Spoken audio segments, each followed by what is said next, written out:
সকলকে good evening. আমি হুগলি জেলার ওয়াসিম ফিরদৌস, 2022 স্টেট পাস একজন সাধারণ ক্যান্ডিডেট।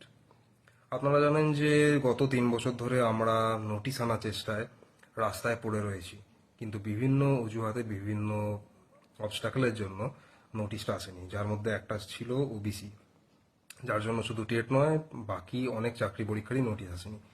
কিন্তু এখন যে ব্যাপারটা হচ্ছে ওবিসি মিটে গেছে, তো সুতরাং আমাদের 19 তারিখে আবার ঝাঁপিয়ে পড়তে হবে। এখন কোনো রকম আইনি বাধা নেই। এই সময় যদি আমরা নিজের সর্বোচ্চটা দিয়ে একবার চেষ্টা করে দেখতে পারি, তাহলে হয়তো খুবই তাড়াতাড়ি নোটিশ আসতে পারে। কিন্তু যদি আমরা এই সময় নিজের সর্বোচ্চটা না দিই, অর্থাৎ অনেক আন্দোলনে না যাই, চেষ্টা আর একবার না করি, তাহলে হয়তো পরে নোটিশ আসবে, কিন্তু যত লেট হবে তত আইনি জটিলতা আরো বাড়বে। বিভিন্ন রকম অবস্টাকেল আগেও এসেছে, আবারও আসবে। সুতরাং সেইগুলো অ্যাভয়েড করার জন্য নিজেদের স্বার্থ রক্ষার্থে আমাদের 19 তারিখে সকলেরই যাওয়া উচিত। আমিও যাচ্ছি, আপনিও আসুন। বাধা আছে অনেক কিছু, জীবনের অনেক প্রবলেমও আছে, কিন্তু সেইগুলো অতিক্রম করে একবার, শেষবারের মতো আশা করি আমাদের যেতে হবে।